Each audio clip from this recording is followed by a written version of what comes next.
Welcome to our evening concert here from FolkScape.live, here from the Sidmouth Folk Festival.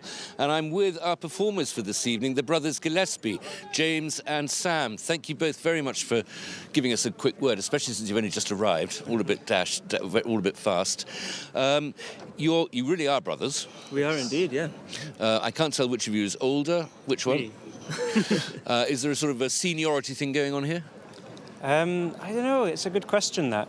I guess there's these dynamics that emerge in childhood, but no, not really. We work it out as we go along, take it in turns to be the senior one.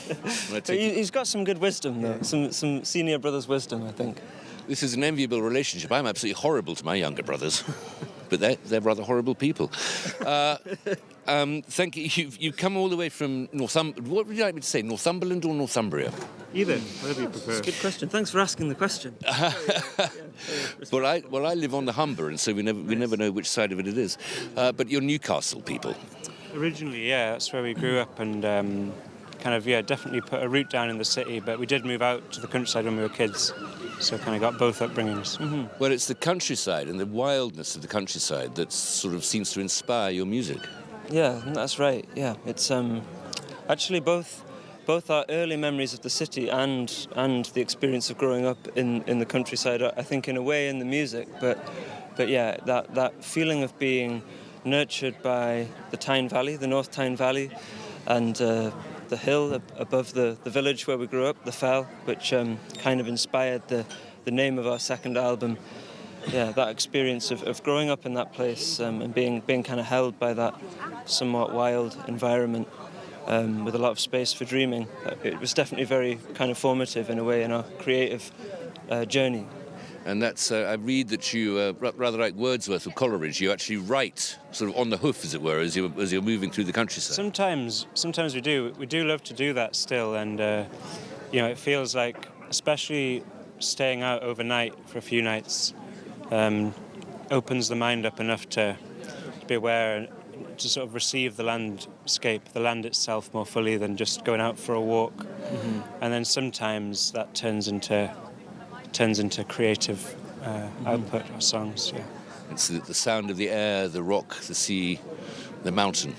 Yeah, it's all in there. Trying to hear that inspiration. Yeah. I also read that you've been writing in some cottage somewhere, tucked away. Is this the case? Yeah, you're talking about the album that we recently recorded, which is called The Merciful Road. And we recorded it. We sort of recorded it ourselves, and then had some kind of post-production help from some good friends. But we recorded it in a little cottage on the banks of the River Tweed, in the Borders.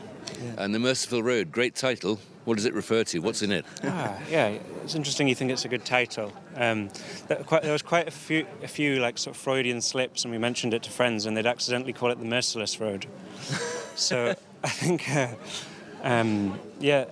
it's saying that obviously there's the Freudian slip of the Merciless Road is easy to make, but I think the Merciful Road is saying that there are many, many good things along the way, and in fact, a Druid friend of mine said to me recently that we can look at life two ways. You can look at it as if everything is a miracle, or you can look at it as if nothing is a miracle, and you have the choice to choose. So it's maybe something like that, all these good things that happen along the way are kind of miraculous. I wish I had a Druid friend. So that's the countryside, and it's a very thoughtful album, of course, and it's very almost philosophical by the sound of it. But what about the town? Where does Newcastle itself? That's a musical city. How does that influence you? Actually, there is a song that James wrote on the Merciful Road, which is called Wingrove Road, which is actually the street in Newcastle where we lived when we were kids, and I think that song particularly is kind of channeling some of our early memories of Newcastle. And we lived in a part of town called Fenham in the western end of town, and loads of cultures, lots of all over the world. peoples. It was kind of like a microcosm of the world almost, with in our school and so on, and all of the religions were celebrated in the school. So we didn't grow up thinking there was one religion. It was like they were all just these very colourful expressions of humanity, and so I feel in some sense it gave us this grounding in a global sense of what was global possible. consciousness. Yeah, and like, you know, when you're that age, you know, when you're so young, you perceive kind of luminosity and magic, you know, in all kinds of places, and I think a more jaded eye might not see Fenham as magically as a kid does, you know. So that's in the song. You know, we have these early kind of quite halcyon, quite nostalgic memories in a way of Newcastle, and even though I've never lived there since I was 6 years old, I go back to Newcastle and I still feel a kind of groundedness, a kind of home feeling, but I very much feel that in our village as well, you know. So there is a little bit of a, you know, the two sides, and even though primarily I'd suppose we think of ourselves as being from the country, you know, that is in there somewhere. It's a familiarity of home, but the cosmopolitanism of a port city brought the world comes to visit you, I guess. It's a nice way of putting it, yeah. Well, thank you very much. I was asking, really. But how long have you two been working together? Is this something that you've been doing since childhood? Like, musically, probably about... Well, our first record we did together was 2015, and I guess we've been working, you know, with a sort of increasing sort of commitment since then. Mm-hmm. But, like, as kids, we didn't so much play music together, but we did... We created a lot of imaginary worlds and played in them, you know, all the time, sort of full time. We mostly lived in them. Yeah.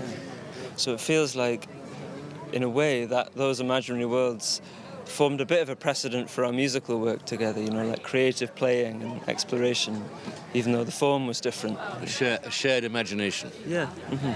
Sidmouth, it's a big gig, and you're in the big tent here. What does it mean to you to be here in Sidmouth, Sam?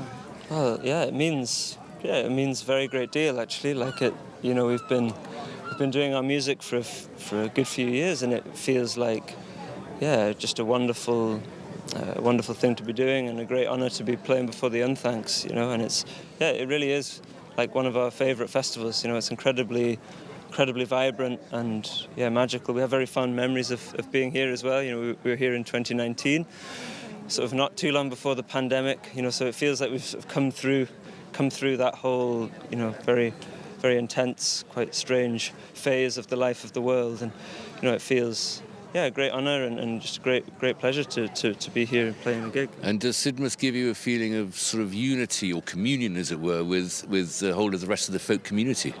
I think there is something like that. There's a feeling I have of, you know, like a temporary encampment, like the founding of a sort of capital city of folk. You know, all of the sort of from all the corners of the land, sort of coming together to create this temporary settlement almost within the settlement of Sidmouth. Mm-hmm.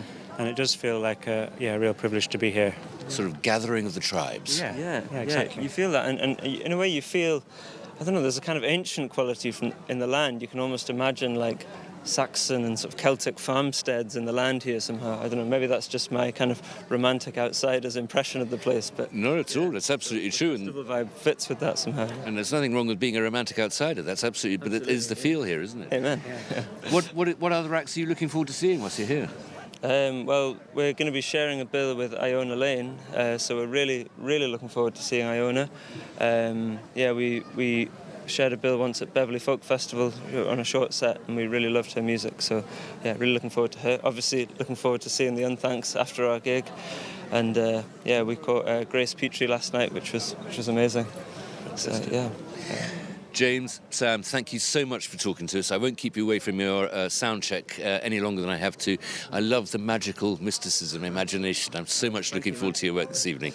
Cheers. Thank you very much. Great to meet you. Cheerio. See you later.